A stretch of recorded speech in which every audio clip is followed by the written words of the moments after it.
like the Apple ad that where the guys, make this more professional. No. If someone got that from me, they knew it was AI. Tom doesn't sound like that usually. This is Basic AF episode 79. Show notes for this episode can be found at basicafshow.com/79.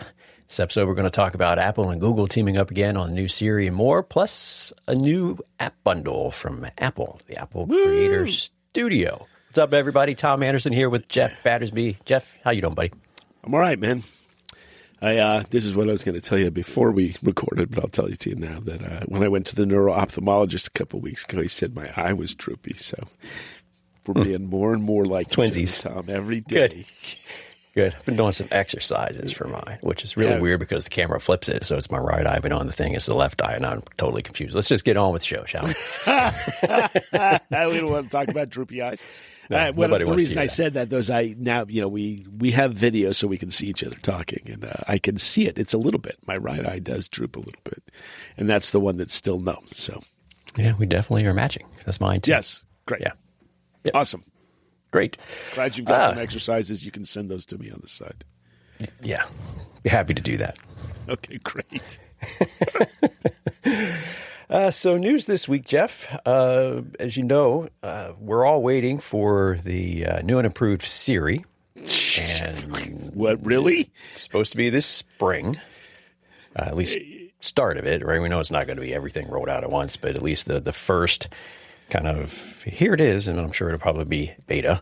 And then some of the questions were what's going to kind of be behind the scenes running this thing and helping it out, because Apple's had some difficulties, maybe we'll say. Of course, we're not inside. I don't know. Who knows what their plan was once they decided to shift gears. But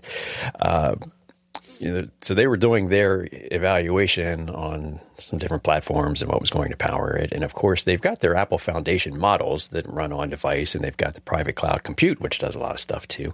Yes. But the news this week, they will be working very, very closely with their old friends at Google, which has been the default search for a long time. And Gemini will be the back end for a lot of this. Okay. Yeah, interesting. And we all do know that Siri still sucks in big ways. I sent you, even this week, 2 stupid messages like, what's the boiling point of water in Celsius? To which I got 212 degrees. Which is great. 100. Yeah. Yeah. And also a little less appropriate, but appropriate because I was trying to figure it out. Our personal members sometimes referred to as Johnsons, and I wanted to know what the etymology of Johnson was. And Siri refused to answer the question. So hopefully some of that stuff will be fixed. I mean, I get it, we want to be family friendly, but I wasn't asking for purposes of being an idiot. I was really asking because I was curious what the etymology of the word was. So we'll see. We shall see if some of these things fix it. Still planning on using Apple's cloud compute and their on-device stuff. So I don't know whether that means some of these models get pushed down to the device, or if you get the same message you do now, which is, do you want to ask ChatGPT this question? Right now, if you ask something outside the scope, right, other than a Johnson question, outside the scope of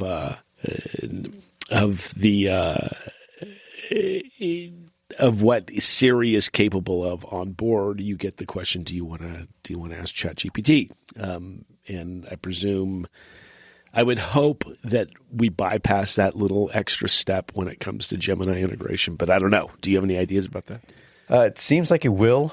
That they're going to kind of white label the Gemini stuff for Apple to run on their private cloud compute. I don't know if any will be small enough to come down to device or not, but I think it's just going to be like, it just works. Like, it's not going to say, hey, would you like to kick this over to Gemini? It sounds like it'll be just integrated into the Apple Intelligence, and you won't really know, because there were some things there where they were saying is not going to be branded Gemini or anything like that, which I think makes sense. I think Samsung does something similar on their phones because they use, what's their AI called? I forget. It was I don't know.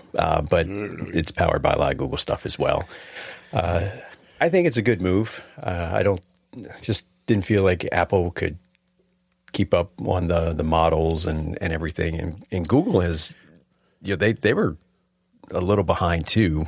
OpenAI kind of came out and stole all the highlights there for a while, but they've really come a long ways with Gemini and some of the scoring and ratings, which, read into that what you will, but their numbers are good. But I think where they've done a really good job is they have really integrated it across not just like the phone, like with Pixel and stuff, but Google Workspace, your Gmail accounts, if you have Gemini Pro, because we use Workspace at the office, and with the Pro license, it's everywhere. Like it's in Docs, it's in email. They've got the Google Flows service where you can set up workflows for Gemini to help manage email and do connections, kind of like Zapier and things like that. So if something hits a spreadsheet, do this and all these different types of things.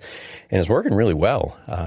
You can tell it to analyze a spreadsheet right there in Google Docs, and little side panels out, and it'll give you charts and insights and everything like that.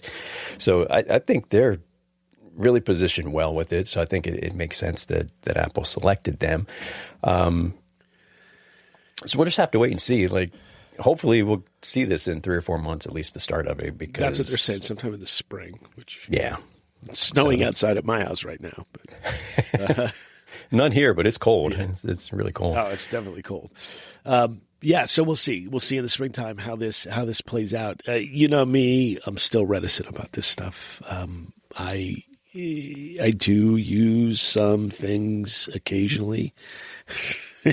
with limited results, as we pointed out, boiling point of water and etymology of a Johnson, which, by the way, is supposedly originally supposed was had something to do with the president Johnson, who referred to his member as Jumbo. This is way okay. The scope of our conversation.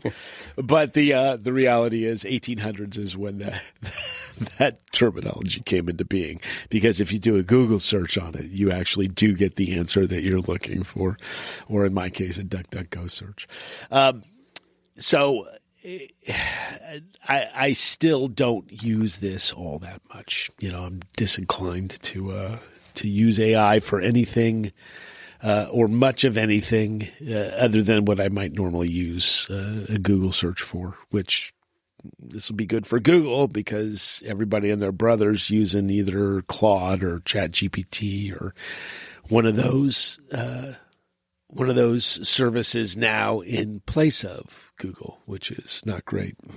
You have any concerns about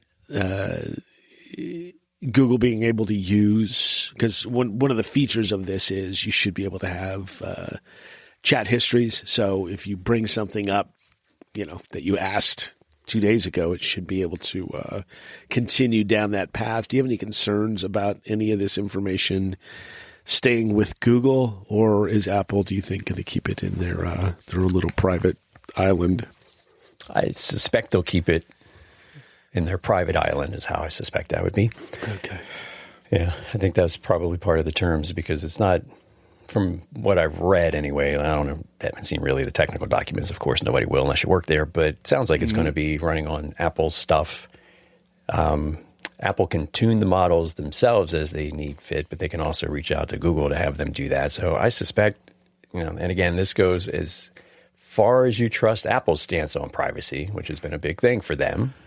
And they made it a marketing thing. And I think as far as anyone knows, they've been pretty good about it. So if you believe that, then I think this should be okay. Hope so. Because, as you know, I'm always a bit cynical about these things. So it's like, even Apple, I guess. I mean, I think we might get something at the end of this, get to something at the end of our little conversation today. Yeah. The last little item that I posted in there that's like, come on, guys. And it's like, are they the best or are they the best of the worst? Yeah. Do they only seem good because everybody else is really, really bad? Right. And so we'll see how it goes. let's see. There was a follow-up. Google Gemini powered, and this is in Mac Rumors, and it came from The Information, I think was the original source for this, which is behind a paywall, so I can't link to it in the show notes because it'll just take you to the page. I mean, I can if you want to sign up, knock yourself out. It says that as soon as this spring, the report said the revamped version of Siri will be able to answer more factual world knowledge questions in a conversational manner, like you asked it the other day. Tell more stories. Great. That's really what I want. Provide emotional support. Oh, good. I need that.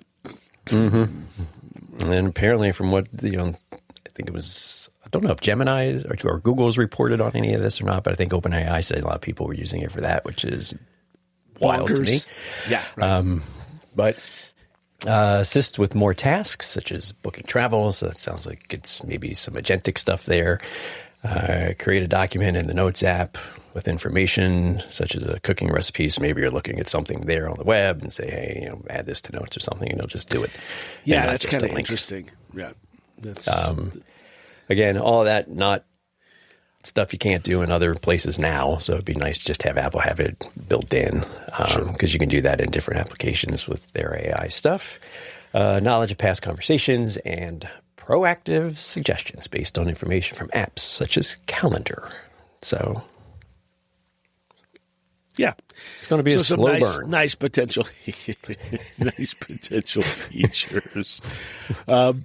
Yeah, the knowledge of past conversations is kind of interesting. So we'll see how that plays out. That's kind of an interesting piece of the puzzle, I think. Creating a document in the Notes app with information such as a cooking recipe. As you know, I use Notes a ton. You use Craft. Is there going to be cross-app integration with this? Are you going to get that feature, or are you going to be stuck with Craft's built-in AI? I think it will probably depend on what Apple provides API-wise. Gotcha. And then if the apps decide to adopt it. Like in Craft, they've got their own assistant, which they've really worked on extending what it can do of late. But you can use the Apple models that are on device inside of Craft as the assistant. Like if you don't want to use any cloud-based, like if you don't want to touch their stuff, which I think they used to give you a choice to choose which model you wanted, but now it's just fast or max, I think they call it, which is just the thinking mode or the quick mode. But I think they're using Claude as the back end for their stuff now. But which I do like, by the way. Yeah, I mean, if I'm going to use something, Claude's the place I'm going to. But. Yeah, and so they've got that, but you can, like I say, you can go with the Apple Foundation models if you want to go offline mode, and then they've got a couple other ones you can download that are kind of meant to be offline modes. Of course, they're not as robust, but for like basic stuff, they could be okay. Okay. Yeah, it'd be interesting to see. I like the idea of being able to do that. I like the idea of being able to ask my HomePod what the boiling point of, in that way, what the boiling point of water is in Celsius. I mean, that was just, I sent you that. And it happened on my HomePod and happened on my phone. Sometimes, the HomePod's stupid and your phone's smarter. In this case, neither was smart at all. If stuff like that just worked, it would be great. Mm-hmm. Gosh, there's something we haven't heard in a long time. Is it just works? Right. So we'll see. It'll be unlikely that I'm using much of this anyway for my own personal purposes. So I will see. I'm going to make a prediction. What, Tom? And listeners, you can write it down in the bet book. We don't have a bet book, but we can start one. Right. That you'll use it more than you think. You think? Because it'll be more pervasive throughout the system, and you'll be like, oh, yeah, I guess that is it. Like you may not intentionally say, oh, I'm going to use AI for this, but it'll surface things. It'll yeah. Right. Okay. Fair. Yeah. All right. Which isn't really the same. Like I get it's a different use case. Like you're not specifically telling the AI, hey, generate a list of stuff. Right. So, yeah. The one thing that I am using, and this is kind of AI, but it's not really the writing app, Highland Pro, that I use has a feature that I really have come to kind of like because it lets me stay in the app. They have what they call slash commands within it. And what it does is it doesn't generate any new text, which I do love, and that will never generate any new text for you. But, I often hop to my phone to consult the thesaurus if there's a word that I'm looking for, or if I want a definition of a word to make sure that I'm using it, when I'm writing, I'm using it in a way that it's supposed to be used. So you can do slash define or slash antonym or slash synonym and then give it a word, and it will kick back all those features in line. So you can use that. I love that feature. And that kind of is, and I don't want to call it an AI feature, but what it is consulting external sources to get that information. And I do like that quite a bit. That's a nice, useful tool and a nice, useful use case. What I do note, though, is when I select text, and I have to double check and see if there's a way to turn this off, but you get the Apple Intelligence symbol when you select text. Mm-hmm. And it's like, no. For the writing tools. Yeah. And I don't need that. I don't want that. My brain's addled enough, Tom. I had a stroke, and I don't need AI brain on top of it. I don't need to be adding AI to make so I can't think anymore. I found I've started to use the writing tools a couple times a week. But great. How's that going? It's actually going okay, because here's what I do: is I sit down, and I got to send an email to somebody, and so I type it out and everything, and then I'm like, all right, well, just proofread it. Like, I don't ask it to read it or write it, but it says no changes needed. I'm like, all right, great, send it, and maybe 3 times a week. You don't use like the Apple ad that where the guys, make this more professional. No. If someone got that from me, they knew it was AI. Tom doesn't sound like that usually, so why does he sound like this today? Yeah. So, yeah. He seems happy. Tom seems like he's chilled today. What's wrong with him? Yeah, exactly. But, it's funny. You can't tell, though, when some people do that. Because it's, And, so we'll see. You want to move on? You talked enough about that? Yeah, I think we've had enough of this. No, nothing. Okay. All right. So the other kind of big announcement this week is Apple announced Apple Creator Studio. Yes, they did. Okay, not my thing, although, and here's kind of the downside, there are some apps in there that I do use that are in this Creator Studio. The Apple Creator Studio is going to cost for non-students, and I will say huge discount, by the way, if you're in education, huge discounts on what Apple's doing this. But subscription model, surprise me not. $12.99 a month or $129 a year. The apps that you get with this are going to be Final Cut Pro, Logic Pro, Pixelmator Pro, Motion, Compressor, and MainStage. Pixelmator, Apple bought them a little while ago. It's now going to come to the iPad as well, which is nice. Pixelmator Pro will. As far as I could see, there's no real, other than being able to have an iPad version of it. There's no great benefit to subscribing to this to get that. I don't know. Did you see anything? I know that they said that, there's going to be, you sent me a link to it. I don't know if I saved it. The one thing that you get with the Pixelmator Pro, if you get the bundled version, is something that allows you to. It's the warp tool. Whoa. Okay, dude. I was like, I'm in. Man, that seems like an odd thing to call out, but maybe, I don't know. That's the only change. Yeah, I was looking at reactions online for this, and it seemed pretty favorable, generally speaking. I don't really use any of these applications for stuff that I do. Now, here's where I thought it got weird.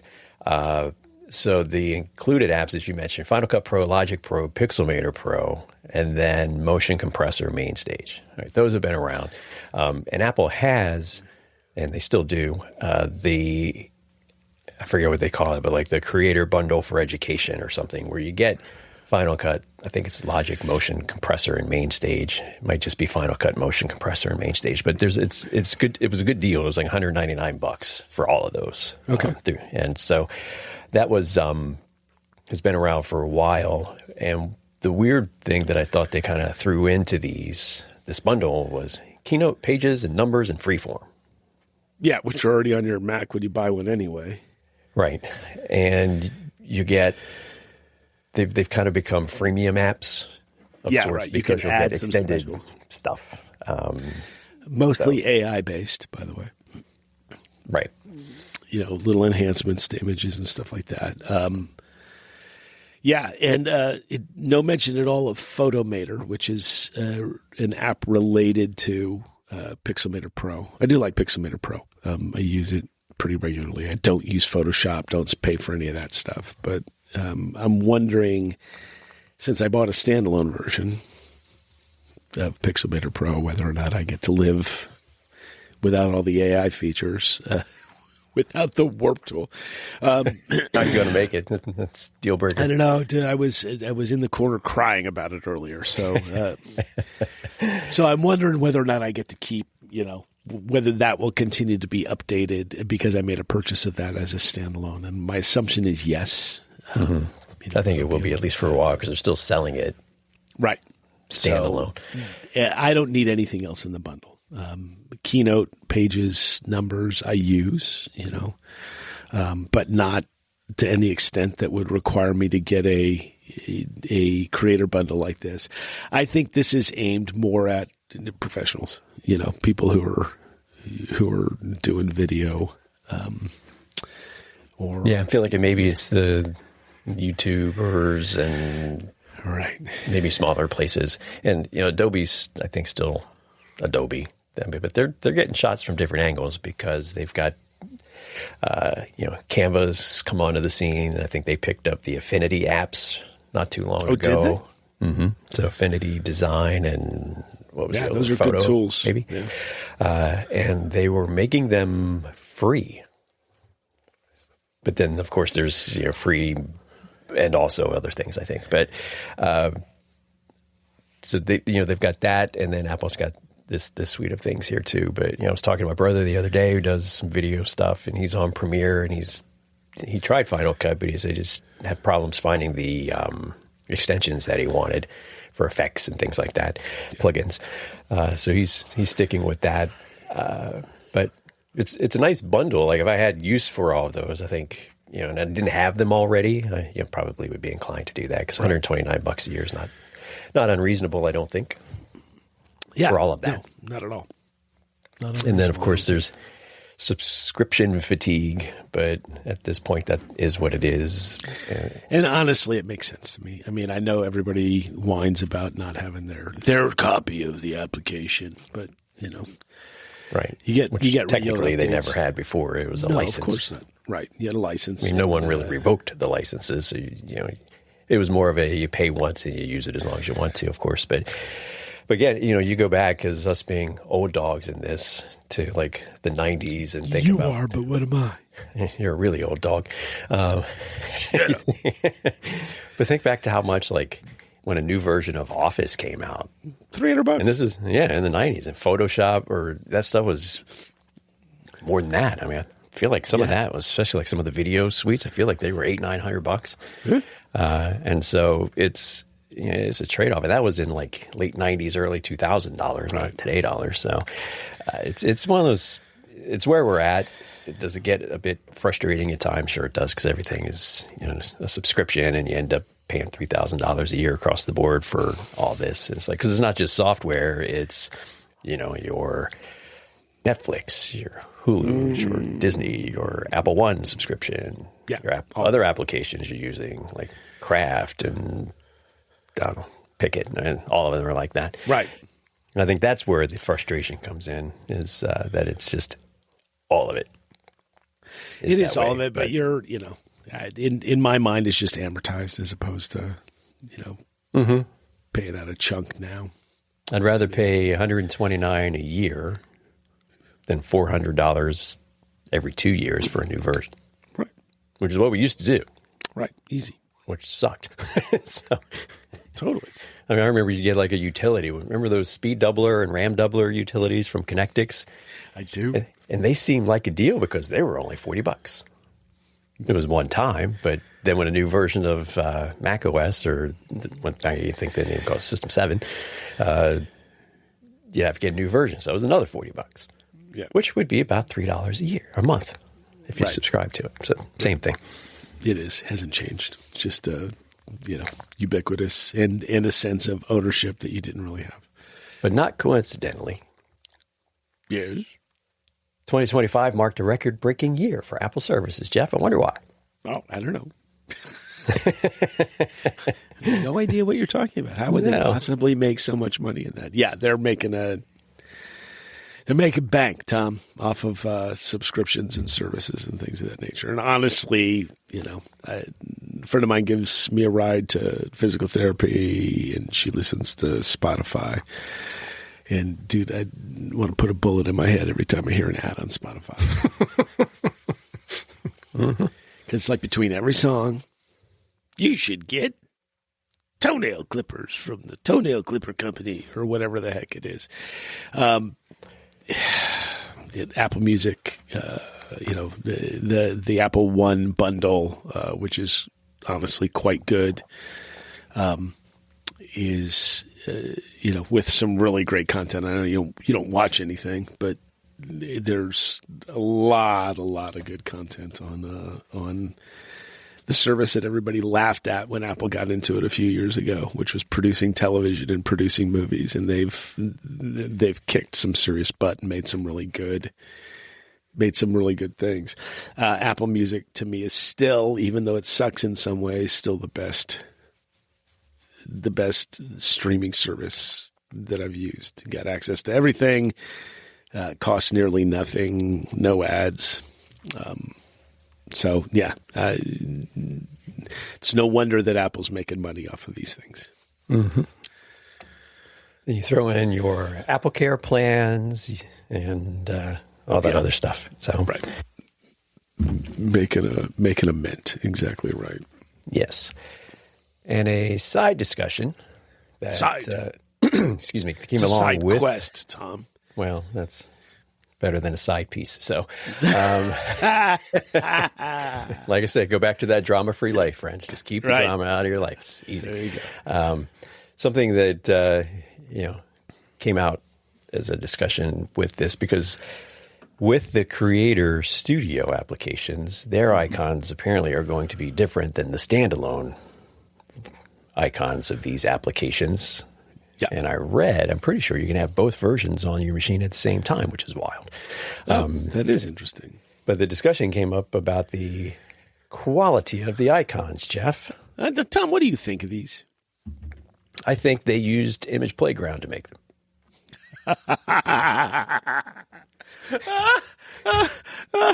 Okay, fair. You're not wrong. Not wrong. Yeah.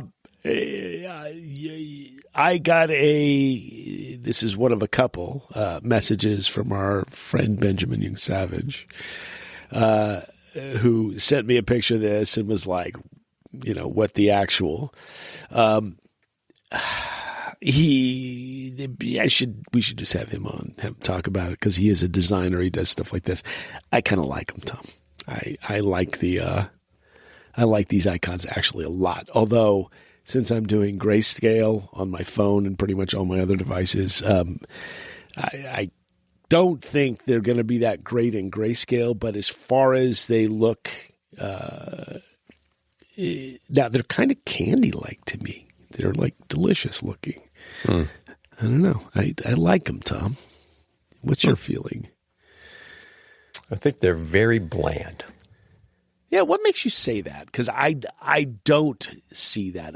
They're way less busy than both the current and the previous, the original versions of these.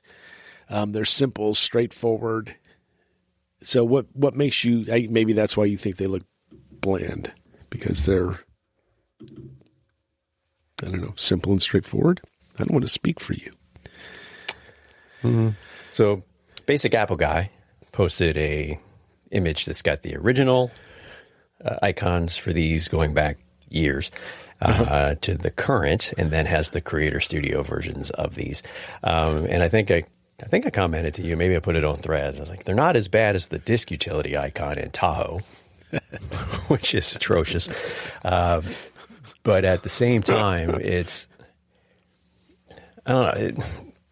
I feel like in years past, Apple took pride in beautiful icons that then filtered down into third-party applications. So those developers wanted to have nice icons too. And like the freeform icon in the Creator Studio isn't much off of the original, but that's a relatively new app that didn't really have a great icon to start with. Okay. Numbers, pages, Keynote are pretty close as well. They are, and those, if you remember, I can't remember which version of those it was, but they had, like for pages, they had the pen, but then on the background was just white. Remember that one? That was like the worst of the worst ones for these, right? For those apps anyway. But you go back and you think like Keynote before was like, the lectern, and it looked nice. It's like, oh, it's very well illustrated. It looks good. What's another one we're looking at here? So like for Final Cut, like that one. Okay, that one's all right. They're all very close, Tom, honestly. The ones, and these are items that I don't use. The one for Pixelmator, I don't know if that doesn't make any sense to me. That's one that I'll say doesn't make an ounce of sense. Compressor makes sense. Makes sense, but it looks stupid. So there you go. Okay. All right. No, I'll be the first to admit I can't design anything. So, and I'm not trying to offend the people who made them. It's like, but this, you and I were talking about this week, I think, in messages that there was some recent articles about some of the design decisions in Tahoe.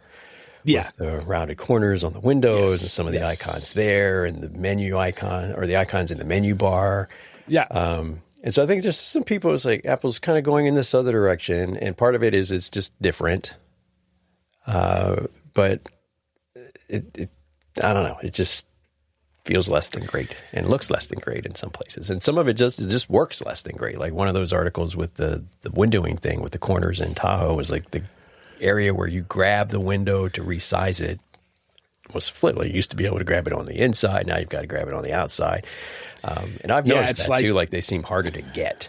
Yeah, their square is what they are, even though they look rounded. Yeah. In other words, I'm looking at that right now, and the edge for the news app window that I'm looking at, the tip of the pointer is at the corner of the rounded edge, which makes no sense. Corner of the rounded edge. But it's actually not at the rounded, it's not at the rounded edge. Although if I look at this honestly, it does show up for me here at the rounded edge. So I don't know. Yeah, there are some dumb decisions. The menu item stuff, I know there's been tons of noise about that. As often as I do or don't go to menus, because I tend to use keyboard commands, doesn't affect me. It's much ado about nothing as far as I'm concerned. I don't know. I do like the quality of these icons. I really do. There's something decidedly simple about them. There's something playful to me about them, where the previous versions of these were very specific, and these feel just kind of playful, and I do like them. So I'm not, They love some gradients. They do love gradients, and these have a lot of those in them. Yeah. And maybe that's why I like a couple them. of them with the colors, like the Freeform kind of has like a 90s color feel to it. Remember those? Yeah. And I think it's just because of that little squiggly line. Like, I don't know if you remember like those starter, were they starter? I don't know if they were starter, but they were like the warm-up jackets back in the 90s, and they had those little crazy lines on them and stuff. Yeah, that's what it is. Kind of what it looks like, same color scheme there. And these, I did not see if there were if these were just how they looked, regardless if you were in light mode or dark mode, or if these were the dark mode versions and that's just what you got, did not see anything there definitive to say one way or the other. And so maybe they look different in light mode. I might like those better because I'm not a dark mode guy anyway. Nope. I am. So maybe that's why I do like them. I don't know.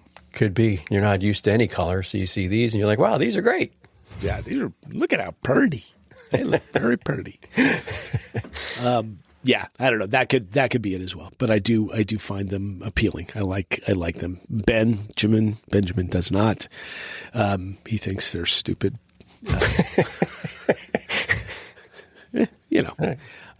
Maybe I have some design senses after all.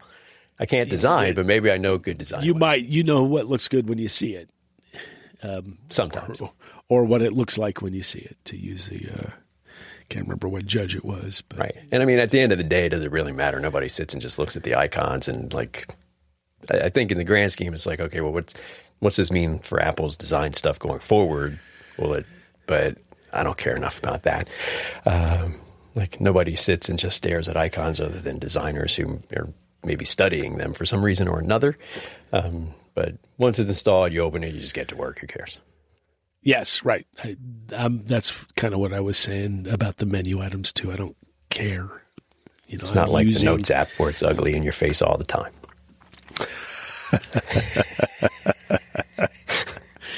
The true reason you like craft comes out. There you go. Yeah. No, for me, it's pretty. I like the pretty. I feel good about the birdie. Speaking of Benjamin, I think we can move on from this. Now yes. That I've used the O word a couple of times. I'm taking all of that out.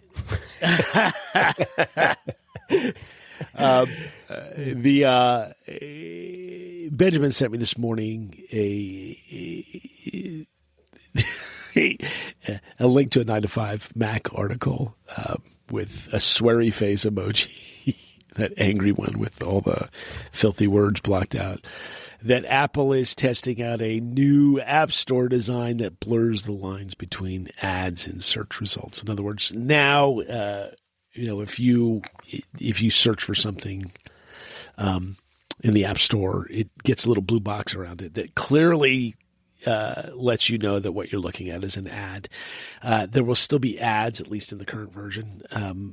An indication that what you're looking at is an ad, but it's one slightly small step away from the idea that you're highlighting the fact that you're looking at an ad so you can roll down. I really don't like ads in the App Store.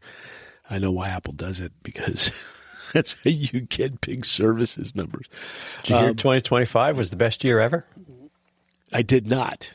Pretty amazing. I just told you that. I know you did tell me, but I did not hear it other than out of your mouth. Think you could make a 100% guaranteed 2026 will be even better. I not a bold proclamation. Right? No, pretty easy, pretty straightforward that way.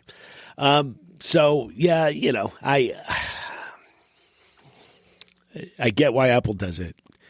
I hope that they don't do this. I hope that they accentuate the fact that you're looking at an ad, but they want to get more click-through. I'm certain of that too, because for every click that goes through, they're getting, they're getting a buck or whatever it is that they get, some portion of a cent for every link. It does bug me, and it makes me think that perhaps, privacy aside, that Apple's kind of slipping into the let's make money syndrome that has, that can be problematic for everybody. You can only make so much money. You can only continue to growth year after year to a certain point, and then it's cancer. So, yeah. So I'm looking at that screenshot in that article, which we'll link to. And so it looks like they changed the alignment a little bit, but the biggest difference is that blue, right? The blue background, right? Yeah. It still has an ad in it. There's like a little blue bullet, but it's a little further down, if you notice. It's not right underneath the result. it is just below it. So, I don't know. Don't love it. I don't know. I don't know what it pretends for Apple in the future. So we'll see. Yeah. On the surface, I think I'm okay with this one. If they do it. Okay. Because I think looking at it, I mean, the blue is definitely helpful because it's easier to see, but I've not clicked on something because it said it was an ad either. So it doesn't cost me anything. So it's like, right. Yeah. But they're usually fairly relevant because I think it's typically with search. I see those, like if I search for a particular, like say Notes app and they come up, they'll have the ad up at the top. But a lot of times it is relevant. And so I'm either looking for that specific thing or not. So the change doesn't bother me too much, but yeah, the whole ad thing, where else will ads show up, is what I'm kind of don't know about that. Yeah, here's this is 2 hours ago, a comment on that same 9 to 5 Mac article by someone named Francis Strazzeri. It says, funny. I'm repeatedly told by the Apple pom-pom wavers that Apple is the most altruistic, wonderfully pro-consumer missionary organization on the planet, when in reality, it's just another money-grubbing machine whose marketing shtick is privacy, privacy, privacy, while they sell you to their real constituents, advertisers. Advertisers. Yeah. Mm-hmm. Right. Which goes back to what we were saying at the beginning when we were talking about the privacy and how much you want to trust. All of that, like when we were on the AI discussion there, top of the show. Yep, right. And as I've said before, eventually I'm going to become the artisanal IT guy, the dude from Enemy of the State, played by... I can't remember who, but it's slipping me right now. Will Smith, easy to remember. Anyway, doesn't make any difference. But the idea is that the guy basically lives in a Faraday cage, and I'm about to do the same thing. I embrace our situation. You have to embrace it, push though. What are you going to do? Embrace our overlords, our digital overlords. Yeah. All right, Tommy. I think we've kind of touched everything we wanted to touch today. We did. A little light news. Start the first of the year. Yeah, why not? We'll have a guest next episode. Yeah, we've got a guest lined up next episode. Excited about that. We should be seeing some new. Additional new products coming up, updated MacBook Pros, the higher end stuff with the M5 Ultras and whatnot. And then whatever else comes our way this year, the new Siri stuff later on. So, all right, cool. So we've done this without burning a complete 45 minutes of your time. So we're very grateful for that as always. Theme music for the Basic AF show, unless Tom changes it and tries to surprise me when I listen to the edited version of this, is Psychokinetics and Celsius 7, to whom we're always grateful for their musical contributions to our show. Podcast artwork. Yeah, He's Random Art Design. Yeah, I just moved to New Englander, for sure. Yeah, for sure. Good. Go make some clam chowder. Mm-hmm. Randall Martin Design has done our show artwork, and we're grateful to Randall for really the great artwork. He needs to droop my eyes now, or my eye. My nephew. Well, there's a whole other story there. Never mind. Always important that you share us with your friends. We continue to grow, and we're grateful for that. We really saw a lot of growth last year, tons, which we're very, very grateful for. And so thank you for that. Share us with your friends. Feedback, basicafshow.com. You can get to us in the app. And I'm looking at you, Mom, who can tell me to get my butt back to work. I'm working on it. I really am. I'm working on it. And that's the end of that, Tommy. All right. Thank you, Jeff. And thanks, everybody, for hanging out with us again this episode. We do really appreciate it. So until next time in a couple of weeks, have a great rest of your day, great rest of your night. We'll talk to you then. See ya.